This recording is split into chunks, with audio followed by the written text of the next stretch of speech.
Hello, I'm Barry. I'm Brady's grandfather. I'm here today with him. He's going to ask me a few questions, so we'll see what he's got to say. When I was 20 years old, the first question he asked me, I was in the United States Army. I had about a year, 6 months left in service. And thinking then, we already landed on the moon in 1969, so I was thinking more space astronauts going to the moon, which we did, trying to get to Mars, which we're trying to do today. And coming back from Vietnam and being in the 70s at 20 years old, there's a lot of excitement. And I just hope that there was more ways we could settle things rather than by death somehow. But that's about what I thought when I was in my 20s. My name is Michelle. I just turned 69 years old, and I am Brady's grandmother. For me, I would have been 20 in 1972. Back in those days, I don't even know if we had remote for the TV.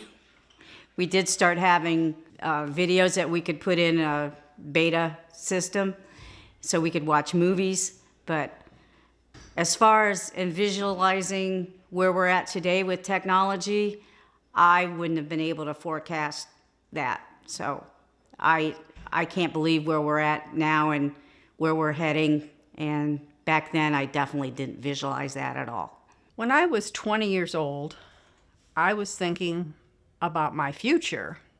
2021 seemed like a long way off, and that was when I was going to be retired. But my future at 21, which was marriage, family, earning a living, buying a house, just living, 2021 seemed like too far off in the future.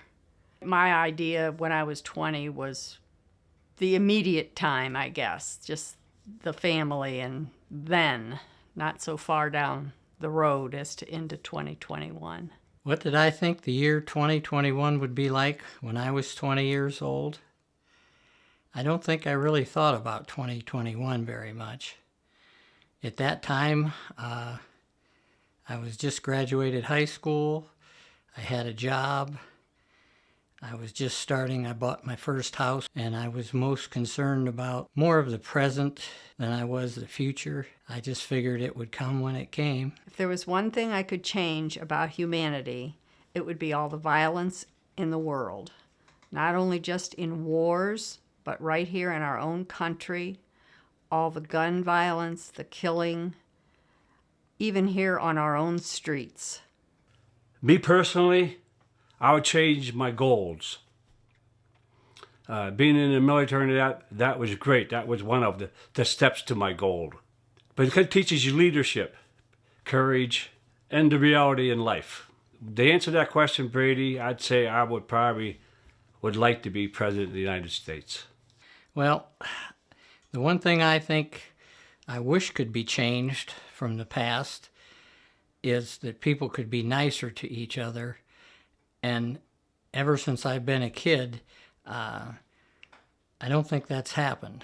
I think that the majority of the people in the world are nice, but there's a few people that can really be evil. And you just have to learn to stay away from those people, I think. When we were in high school, 1968, they had the Democratic Convention. It was either in Detroit or Chicago. I think it was Detroit. And they had riots and stuff there. And today we have the same thing going on at the Capitol building. So, everybody thinks that the good old days were great, but the good old days were just the good old days, and today is today. So it's all relevant to when you're alive, and you always think, back in your past that life was better, but I don't really think it was better. It was just different. A piece of advice I would like to give to the young generation is to have a good work ethic in order to have the money to travel, to do things, to have what you need to enjoy your life. Well, I'd like to recommend that they pay attention in history class and civics class and pay attention to what the foundation of this country is all about, then I would recommend put your cell phones down and look at your surroundings.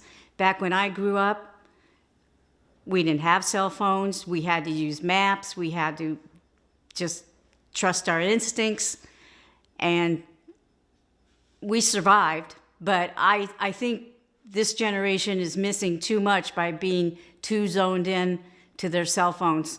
And I would recommend that you pay more attention to your surroundings.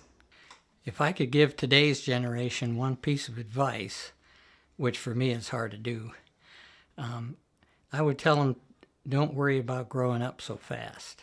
When I was a kid, I spent my whole youth trying to be older, look older, act older. And the older I got, the more I tried to look younger, act younger, be younger. I think the best thing is just to be yourself at all times and enjoy who you are. Don't worry about your limitations, because you'll learn over time everything just works itself out one way or the other. What kind of advice could I give to my grandson Brady's generation? Well, I tell you, I could be here a long time and give you all kind of advice. There's so many different words out there for advice, but make sure it's good advice. The word is pay attention out there. My advice is pay attention. The news, what you hear, who you're hearing it from. Watch all the different newscasts so you can get an opinion from all of them, not just one. Look at all of them, no matter what they stand for. Look at all of them, listen. Then look at the reality, what's going on in the world today. What is true, what is false. So that's one thing I would say. Pay attention. That would be about the best advice I can give you today. Pay attention.